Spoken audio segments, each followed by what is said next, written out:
Pessoas que tiveram a vida transformada por Deus. Verdadeiras histórias de conversão rumo à vida. É isso que você encontra aqui no programa 180 Graus, o ponto da virada que começa agora.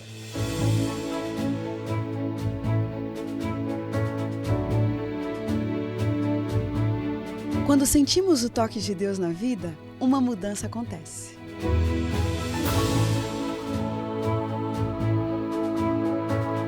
Surge à nossa frente possibilidades de felicidade plena. O toque de Deus restaura, renova, refaz.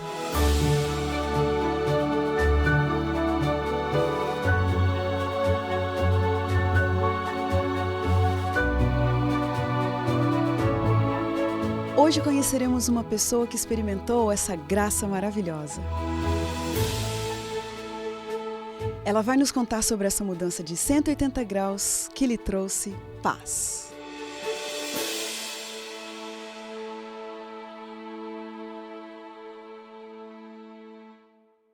Carlos Alberto Batista da Silva nasceu em Campo Grande, Mato Grosso do Sul, e logo cedo decidiu seguir a religião do pai, o futebol. Conseguiu assim realizar um sonho comum a milhares de brasileiros. Tornou-se jogador profissional de futebol. Jogou no Fluminense, Santos, Bragantino, São Paulo e trabalhou com profissionais como Tele Santana, Raí, Cafu, Rogério Ceni, entre outros. Um dia, um amigo veio falar de Cristo para ele e aquelas verdades bateram fundo no coração. Mas ele tinha 20 anos, um futuro todo pela frente, como jogador profissional e sonhos de jogar na seleção. E agora? Como escolher um novo rumo para sua vida? Qual seria a reação da esposa, dos pais, dos irmãos, dos amigos? A certeza do que ele deveria fazer veio através de 2 músicas especiais. Foi como se Deus estivesse sentado ao seu lado, dizendo: eu não me esqueci de ti. Eu sei, eu ouço e vejo a sua situação. Dali ele saiu convicto de que o mar seria aberto. E hoje ele está aqui, como prova de que Deus pode sim transformar qualquer situação e mudar uma vida em 180 graus. Carlos Batista, que prazer ter você aqui com a gente. Muito obrigado porque você veio. Prazer, viu? Eu agradeço. É sempre um privilégio, né, você poder compartilhar da sua história. Então quer dizer que seu pai gostava muito de futebol? Muito. A minha família em si, lá em Campo Grande, gosta muito de futebol. Uhum. E eu lembro do meu pai sempre, quando eu ia ao estádio lá em Campo Grande, junto com minha mãe. Pra você ter uma ideia, minha mãe, ela tem um perfil que ela prefere assistir um jogo de futebol do que outra programação, até hoje. E meus pais ali convivi, né, na geral do estádio, meu pai com o radinho no ouvido e assistindo futebol. E assim eu cresci. E a partir dali, né, esse sonho que nasceu dentro de você desde criança, quais foram os passos que você trilhou até chegar no auge da sua carreira? Primeiramente no futebol você tem que fazer uma peneira, que eles chamam, né? E faz uma seleção.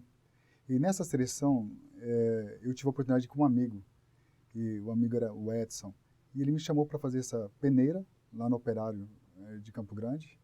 Nós fomos, eu tinha apenas 10 anos de idade, e já tinha um pouco mais, e ali, para minha surpresa, nós passamos. Aí retornamos, demos a continuidade por algum tempo, daí a categoria acabou. Aí depois fui para casa, depois de um tempo, um dos diretores foi até minha casa, conversar com meus pais, falando que eu tinha talento, que poderia retornar. Aí eu fiquei convicto que deveria retornar e assim, quem sabe, ter uma carreira profissional. E aí eu tinha 14 anos de idade, e é onde eu pude viajar, jogar em vários lugares nessa idade, ter uma experiência diferente no futebol. Aí já ser assistido por olheiros, que nós dizemos dentro do futebol. Já cresceu aquela vontade de participar de uma grande equipe do futebol brasileiro.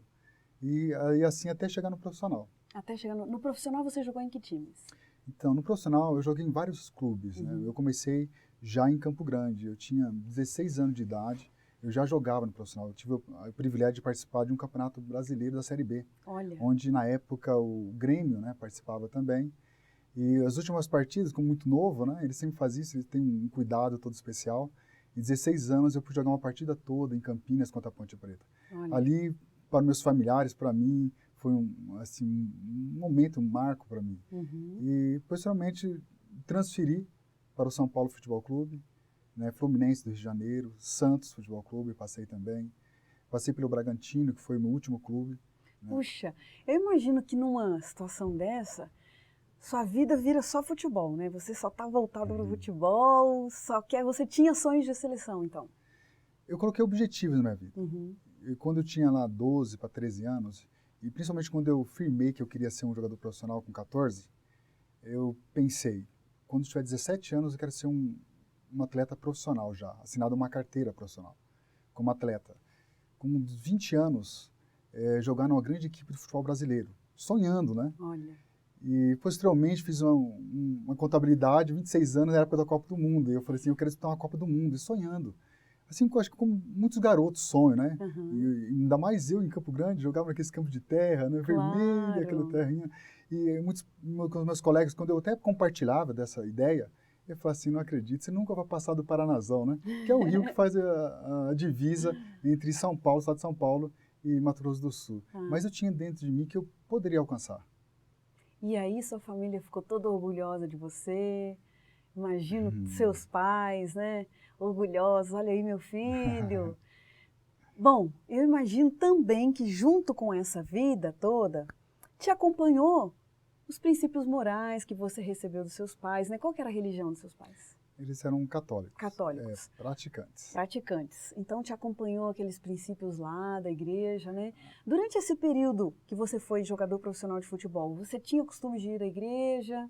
Como é que foi? Eu participava, fui criado, né? Por meus pais e principalmente por minha avó. Ia todos os domingos à igreja. Então ali eu criei o respeito por Deus. A minha mãe fazia a novena dela toda quarta-feira, naquilo que ela aprendeu, sinceramente, se ajoelhava e fazia o terço. Nos intervalos do terço, ela orava por cada filho, orava por cada pessoa da nossa família. Então eu criei esse respeito, sabe, por Deus. E eu levei isso para o futebol também, porque isso, querendo ou não, né, ajuda a gente na disciplina, na educação. Claro. Foi muito importante. Claro. Inclusive, tem até esse grupo, né, que são os Atletas de Cristo. Você chegou a participar desses Cheguei, encontros? foi interessante porque em Campo Grande eu tive um contato com uma igreja evangélica, mas eu não conhecia, eu tinha um certo preconceito, porque era a cosmovisão da época, né? Então eu olhava, falei assim, puxa, eu vou na igreja evangélica, não sei não, eu sou católico. E um amigo da mesma idade, jogava futebol, ele me convidou. E eu fui a primeira vez numa igreja evangélica. Logo em seguida eu fui contratado para o São Paulo.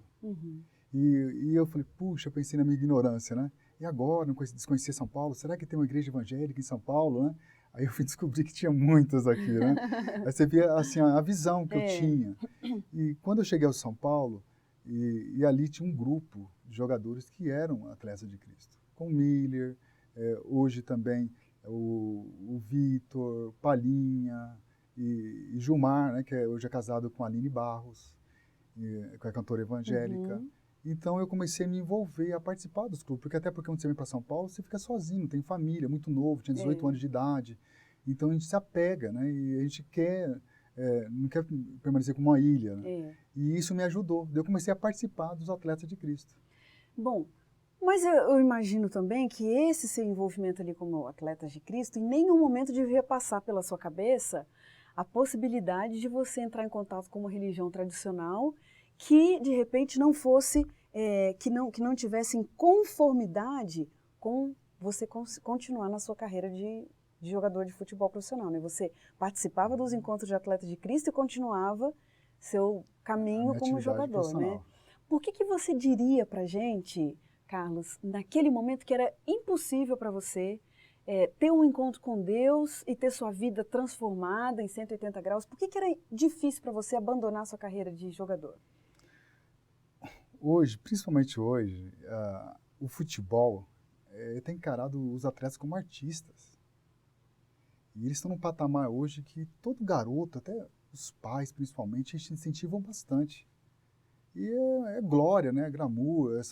Você tem um exemplo, nós tínhamos um treinamento em São Paulo na época, tinha mais ou menos 1.500 pessoas pedindo Olha. autógrafo. Agora, se a pessoa era conhecida ou não jogador, mas estava ali. Uhum. E são convites, né, gratuitamente em restaurantes, usar marcas, você é pago por isso, né, para usar uma marca, certa marca, faz um contrato. Então, isso é muito bom para o ego. E principalmente eu, na minha perspectiva, era meu sonho. Era jogar no Morumbi, era jogar no Maracanã, sabe? Era realizar o sonho de criança, dos meus pais, dos meus tios. Então, era difícil você compartilhar, talvez, de uma instituição religiosa que privasse você. Uhum. Né? É muita coisa para você deixar. E a questão financeira também. A glória, esse desejo, né, de você ser reconhecido por que você faz. Todo mundo gosta disso, é bom, não tem nada de mal, né? Mas chega um momento que você perde a noção da realidade e daquilo que as pessoas tentam colocar para a gente. Uhum. E o futebol é a mídia, né? Televisão, jornais, figurinhas, álbuns, né? Pessoa te parando na rua, quando te reconhece. O que te dava muito prazer nessa época da sua vida? O que você gostava, que te fazia olhar para você e falar, eu sou o cara? Eu olhava o objetivo. Você, um rapaz simples, sair do campo de várzea, de Campo Grande, onde não tem expressão nenhuma, questão de campeonato de futebol, e de repente você passar o Rio Paranazão, chegar com 18 anos, uma equipe que não estava desmontando, uma equipe onde era dirigida por Tele Santana, grandes jogadores, né, em 1992, do São Paulo Futebol Clube, isso colocou dentro de mim que eu tinha poder de chegar. Se eu tinha passado, se eu estava junto com essas pessoas, com apenas 18 anos, se eu me dedicasse, e meu objetivo era jogar na seleção brasileira. Eu, praticamente, não tinha essa intenção assim, material, não tinha de jeito nenhum. Era essa questão mesmo do sonho, de vestir uma camisa amarela, sabe, de jogar, estar dentro do campo, disputando, né, realizando um sonho pessoal e um sonho da família também. Uhum. Isso me motivava bastante, que, assim, se tal pessoa pôde, e se hoje eu estou aqui e tenho essa oportunidade, eu também posso. E eu acreditava, e eu tinha isso comigo. Assim, eu não falava com ninguém, mas eu tinha.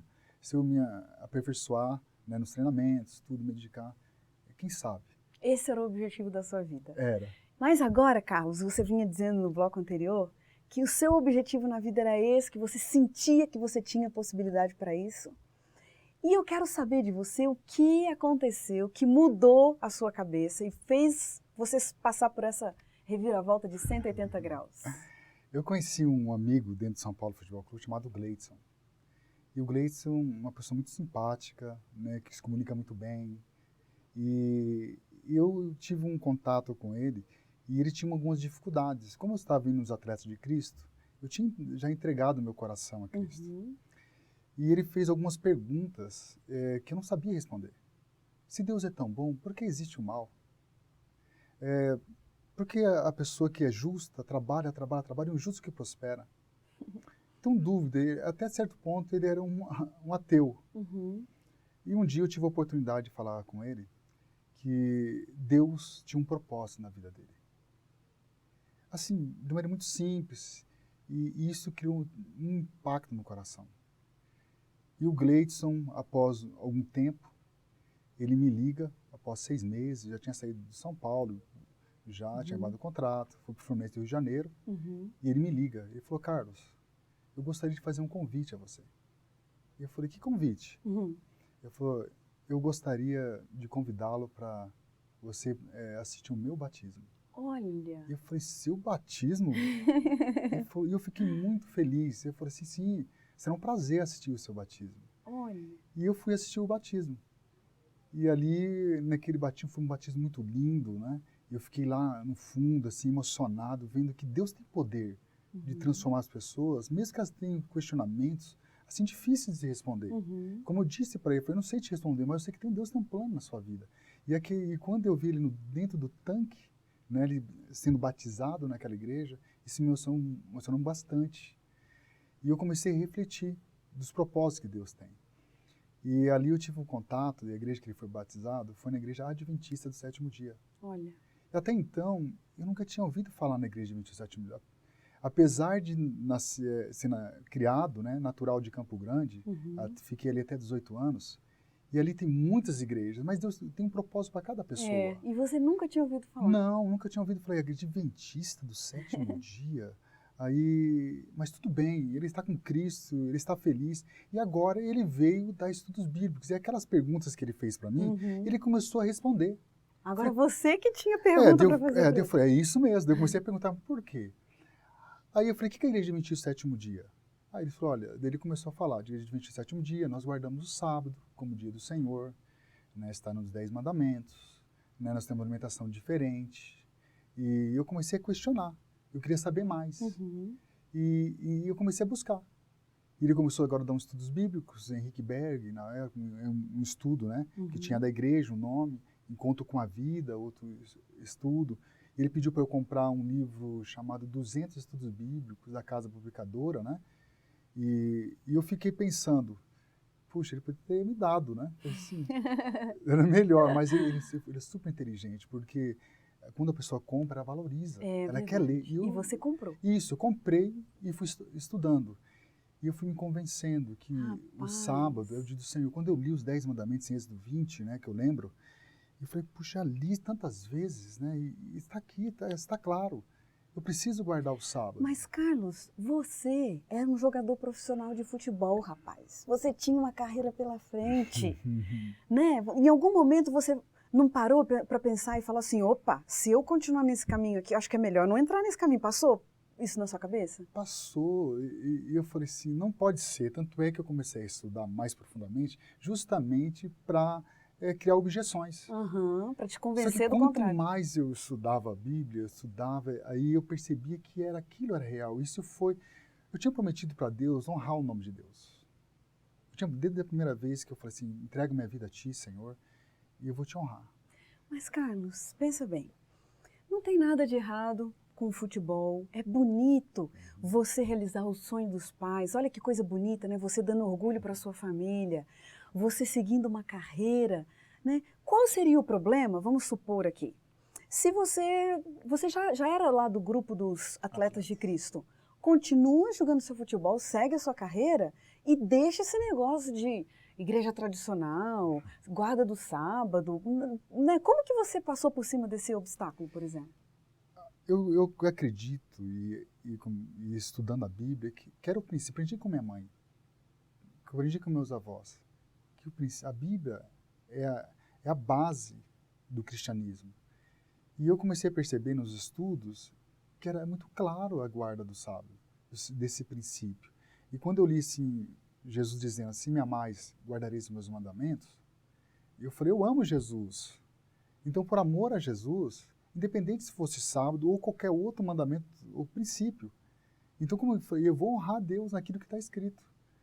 Só que é difícil. Eu imagino muito que difícil. Luta.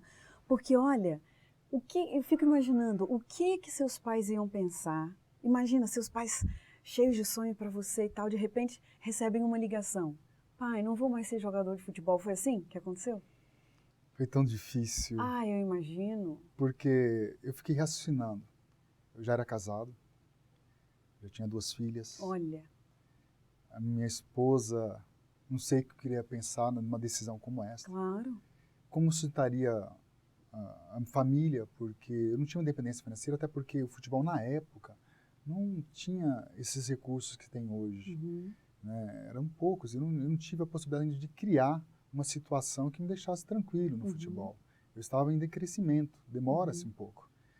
E tinha meus pais, meus tios, meus amigos do próprio futebol. Eu tinha um empresário. Olha. Juan Figa, um dos maiores empresários ainda hoje do futebol.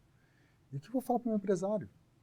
E agora tinha a questão da própria resistência minha, da questão de gostar do futebol. É claro. Então estava em jogo muitas coisas. E foi muito complicado para você tomar uma decisão. Eu imagino. E eu pensei, esse mesmo Deus que abriu o Mar Vermelho, que pode fazer todas as coisas, é meu Deus hoje.